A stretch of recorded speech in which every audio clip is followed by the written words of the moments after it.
The Billikens start 2025 with a victory versus St. Joseph's 73-57 win in this one. Welcome to the Billiken Reaction Show. We're going to break it all down today. Before I dive into everything, make sure to go subscribe and like the video over there on YouTube if you're listening or viewing over there. Follow and rate the podcast on Spotify or Amazon Music as well. That would really help out. But like I said, a 73-57 win. SLU has been, throughout this season so far, very disappointing from the expectations we had coming into the season. You get transfers, Robbie Avila, you get Isaiah Swope. You have those two guys as your, two heads of the snake, with Gibson Jimerson supposed to be your third star.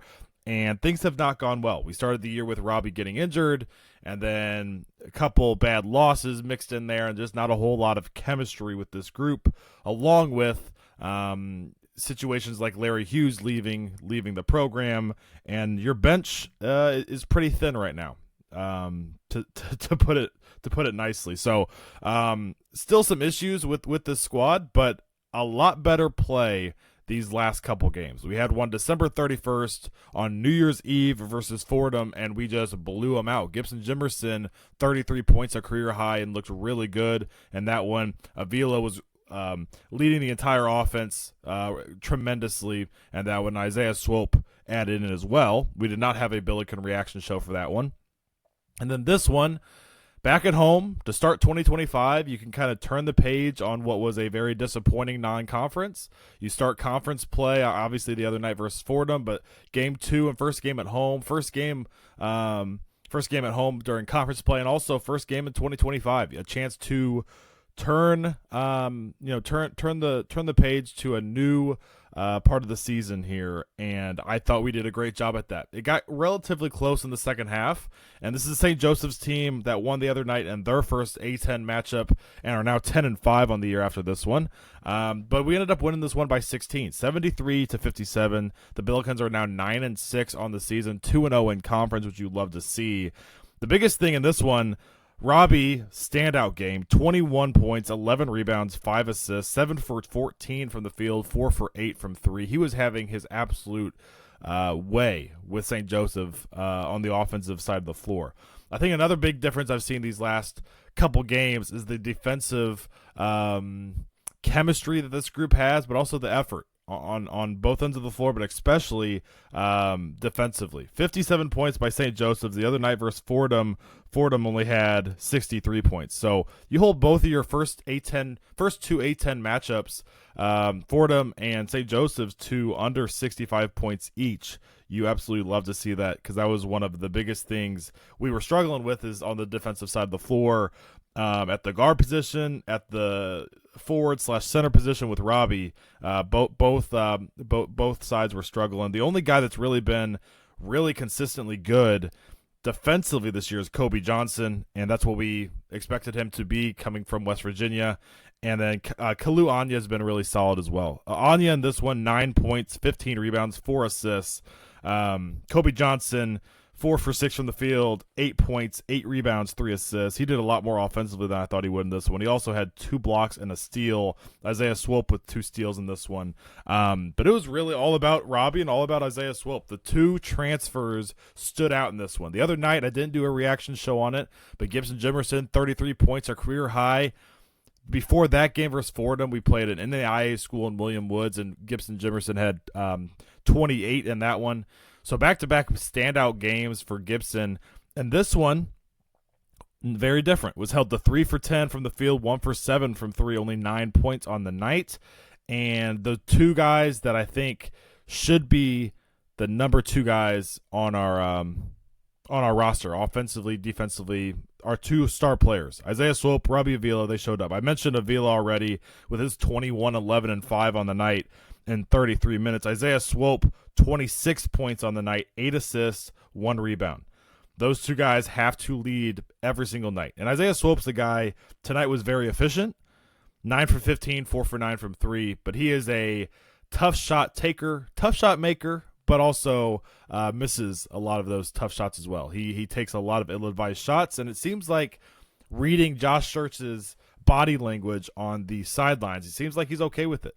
He's every time I see Isaiah chuck up a what most coaches would think is a really bad shot, and most of the time would get you pulled out of the game or a stern talking to. It seems like Josh is pretty much okay with it. I don't know if that's because Isaiah's his guy from Indiana State, or if he wants him to have that freedom of, or he's given them that freedom of taking those shots. But tonight was one of those games where several tough shots he took, and he was knocking them down. As I mentioned, 4 for 9 from 3, 9 for 15 from the field. Kalu Anya, 9 points, 15 rebounds on the night. He continues to be an absolute force on the glass. 10 rebounds per game, which is top 20 in the nation right now.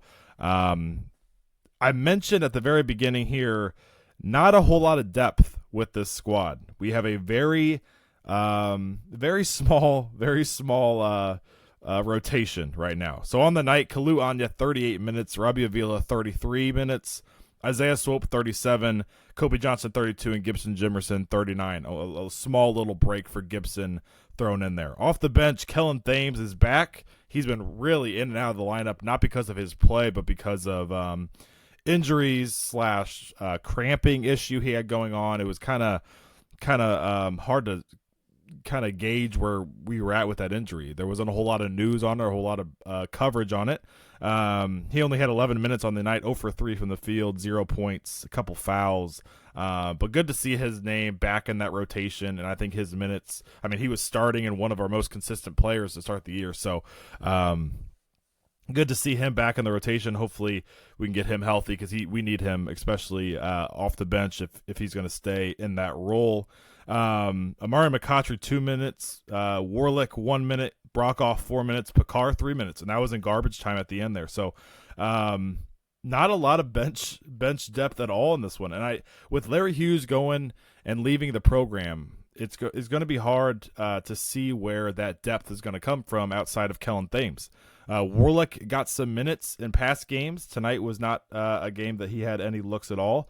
Amari McCautry has got to be a guy that fights his way back into the rotation, because we're going to need deeper into this season. We're 15 games in. We got another 18 or so, or whatever it is. We're going to need more than Kellen Thames 11 minutes off the bench. We're going to need at least another guy to have a 7-man rotation. It would be perfect to have, Amari pop in. I really like Max Picard's game. I like Picard's game a lot. I think he's pretty raw and pretty limited what he can do, but I really think he could have a huge role in this team later in the season, spotting Robbie every once in a while, or maybe even playing them together. We played Robbie Avila and Picard played together in that Fordham matchup, and I thought they looked really, really good. Little high-low action, getting Robbie in the middle of the lane. They collapsed on him. He threw 2 lobs to Picard, and that one that I really like those two playing together. So I don't think Picard is limited to only spotting Robbie some minutes, spotting him minutes. I think he could also be playing with him at times throughout this season. So only 3 minutes in this one for Picard. Brokoff 4 minutes. He is more of that spot guy for Robbie and Anya. But with the rotation, you're going to have your 5 starters. Let's say Kobe Johnson stays in that starting lineup. You're going to need, obviously Kellen's going to be in that rotation, but you're going to need Amari McCautry and probably Picard. You're going to need an 8-man rotation to go deep into this season. And I do really like what we've shown these last 2 games, and I do think you can play heavy minutes with your starters. I just think we're going to need a little more breaks for our starting 5, because tonight was a lot of minutes from those boys. So in the end, though, a really good win, a really good start to 2025, a really good 2-0 start to conference play for the Billikens, and hopefully they can build off this. As I mentioned, 2 of your 3 stars showed up tonight. Robbie Avila and Isaiah Swope were great. Gibson Jimerson an off night, but he just came off a 33-point night the other night. He'll be just fine. So really good win in this one. Really strong start to conference play. We have a very, very tough two games stretch coming up here. Wednesday night, January 8th, next Wednesday, we got at home St. Bonaventure. They are leading the A10 at 13-1 on the year. And then right after that, the next Tuesday, we have about a week off. We go to VCU, who's 10-4, and we know how they can play from past years. So two big matchups that might define your season. If you can go in and somehow beat St. Bonaventure at home and then go beat VCU a week later, we are looking, my confidence grows in this squad. And my confidence has wavered a little bit with this group during non-conference plays. I had a lot of confidence coming into this season. And I would be lying if I said that I was not worried at all after a non-conference play. That would be a complete lie. So I will say I'm still very optimistic with this group. I think this group has a lot of potential. I just hope it's not too late. Because I came into the season thinking we could be at potential at-large bid into the tournament, and sitting at 9-6, unless we go on some crazy run, I don't think that will be the case. So we're going to need to play very well throughout conference play, get a high seed in the conference tournament, and potentially even have to win our conference tournament to get in. But if we play like we did these last two games, I think anything is possible. And if you have your 3 stars clicking and you add a little bit more depth off that bench, Kellen Thames elevated into a higher role later in the season. You get Amari McCautry playing his best basketball, and you get someone else between Warlick and Picard and Brockoff, any of those guys providing any type of good minutes off the bench for you, along with the defensive intensity that I've seen these last two games and defensive connectedness and getting on the glass really well. This team this team has the pieces to go far this year. Like I said, though, I just hope it's not too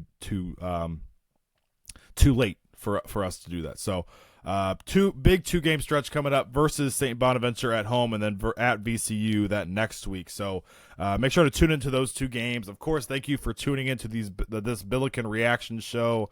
And of course, go check out the St. Louis Blues reaction show that is also posted after their win versus the Ottawa Senators. I will see you guys actually this upcoming Monday for our St. Louis high school basketball show, along with a guest interview on Tuesday and a lot of clips posted on Instagram and TikTok. So go follow over there at Arch City Sports. Thank you guys for listening, and I will see you guys on the next one.